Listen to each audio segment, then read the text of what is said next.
we also need, instead of writing id, we need to write this dot props dot id.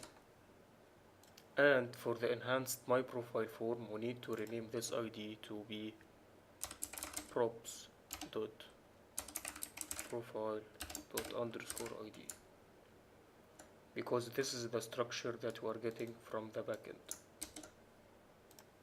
We'd also need to remove this. So right now we need to add the my profile tab into the navbar. So we could go to the navbar and just add here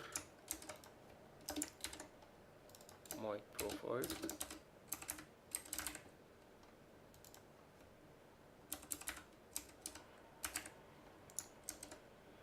As we have done with the logout button, we need to do the same thing. We shouldn't be showing this profile tab unless we are authenticated. So we could take this logic right here.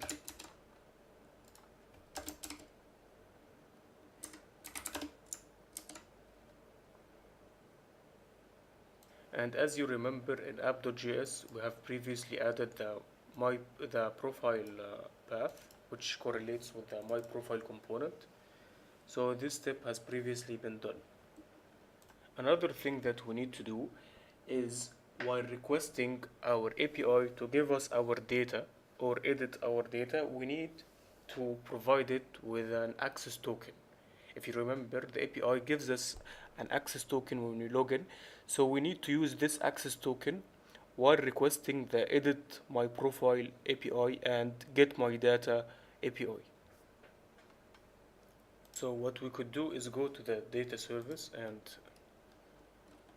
add a function called getAuth header,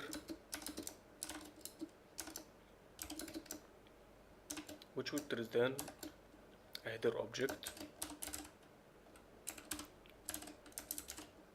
of authorization. For sure this will depend on the backend specifications. Store.getState. Currently we need to get our token from Redux.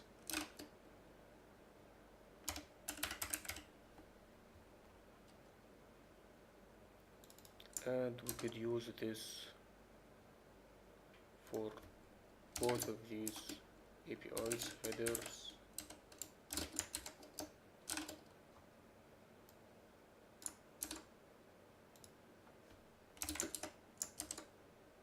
So there is actually a bug here.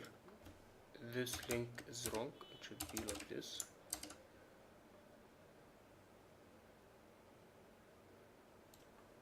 Or actually like this.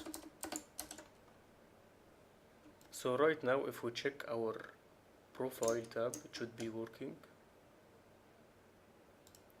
As you could see here, my profile route.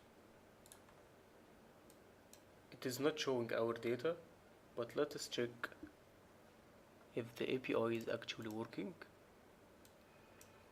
So the API gives us our data successfully, but we are having an issue of showing it right here.